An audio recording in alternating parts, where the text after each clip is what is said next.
Alkisah seorang raja menyelenggarakan sayembara melukis.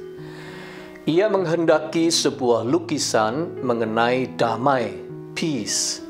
Banyak seniman pelukis mengikuti sayembara itu. Hasilnya, dari semua lukisan yang ada, raja hanya tertarik pada 2 lukisan saja.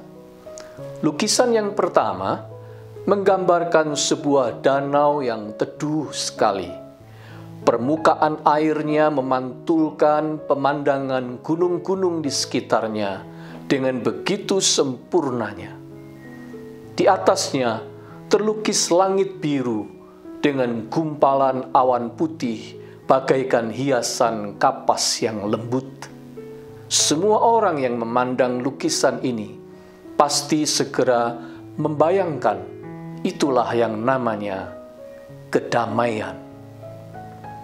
Lukisan yang kedua juga ada gunung-gunung, tetapi gunung batu karang yang gundul. Di atasnya tergambar langit yang gelap dan sedang menurunkan hujan deras disertai kilatan petir. Di bagian bawah ada air terjun di antara batu karang. Benar-benar tidak nampak kedamaian sama sekali.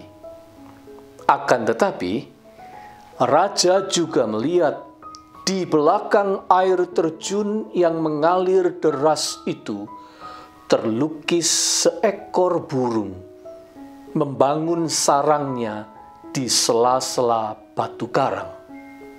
Di situ, di tengah amuk cuaca berhujan dan kucuran deras air terjun, burung itu sedang bersiul sambil duduk di atas sarangnya. Manakah lukisan yang dipilih oleh raja sebagai pemenang? Akhirnya, setelah mengamat-amati kedua lukisan itu dengan cermat, raja berkata, "Damai bukan berarti keadaan tanpa suara, tanpa bahaya, dan tanpa jerih juang usaha. Melainkan, ketika di tengah-tengah semuanya itu, masih tetap ada ketenangan di dalam hatimu, itulah artinya damai."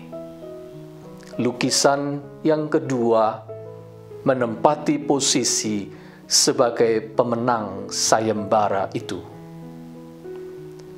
Kekuatan lukisan kedua adalah pada keberhasilannya untuk menunjukkan bahwa damai itu bukan ditentukan oleh keadaan di luar, seperti yang lazimnya difahami orang. Langit cerah, persadanan teduh, kondisi tenang tak berombak, tak ada gejolak, suasana sepi jauh dari kegaduhan. Itulah kedamaian yang dicari manusia di dunia ini. Jika bukan di situ, jika bukan di sana letaknya, lalu di mana? Tuhan Yesus menegaskan bahwa Dia memberikan damai-Nya kepada para murid-Nya dan juga kepada kita. Yohanes 14 ayat 27. Diberikan kemana? Konteks percakapan di Yohanes pasal 14 adalah tentang Roh Penolong atau Roh Kudus. Roh itu dicurahkan ke dalam hati kita. Roh itulah yang membawa damai kepada kita. Damai di dalam hati. Sifat dari damai yang diberikan oleh Yesus ini tidak sama dengan yang lazim dibayangkan manusia di dunia. Damai ini bekerja di dalam hati, dimulai dari hati, dan memang itulah yang benar. Sebenarnya semua pertikaian dan permusuhan di antara manusia apabila diusut, sumbernya adalah ketidakdamaian di dalam hati. Orang yang tidak berdamai dengan dirinya sendiri akan sukar untuk berdamai dengan siapapun. Damai memang diawali dari hati seseorang. Bunda Teresa pernah berkata, "Peace begins with a smile." Damai dimulai dari secercah senyuman. Artinya, damai sungguh dimulai dari dalam diri kita sendiri. Bagaimanakah kita bisa berharap damai dari seseorang yang bahkan untuk memberikan secercah senyuman yang tulus pun tidak mampu? Senyuman adalah ekspresi dari rasa senang atau kesenangan, tetapi senyuman juga adalah ekspresi dari ketenangan. Senyuman adalah ekspresi diri bahwa kita tidak bersedia untuk dikendalikan oleh situasi, tidak mau dikalahkan oleh kesulitan dan tantangan. Meskipun jalan berat, cuaca tak begitu bersahabat, saya tetap bisa tersenyum. Sekalipun ditinggalkan dan dikecewakan, saya akan tetap tersenyum. Dalam bukunya How to Win Friends and Influence People, Dale Carnegie menjelaskan betapa kuatnya pengaruh dari senyuman, baik terhadap orang lain maupun terhadap diri kita sendiri. Secara ilmiah pun terbukti bahwa tatkala tersenyum, berlangsunglah proses kimiawi di dalam tubuh kita yang membuat badan kita lebih rileks, bahkan tekanan darah kita menurun. Tentang smiling, tersenyum, Carnegie mengatakan begini, senyuman itu gratis, tetapi memberikan banyak keuntungan.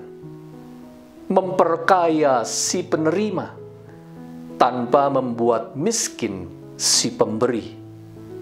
Berlangsungnya mungkin sejenak saja, tetapi ada kalanya membekas di ingatan untuk selamanya.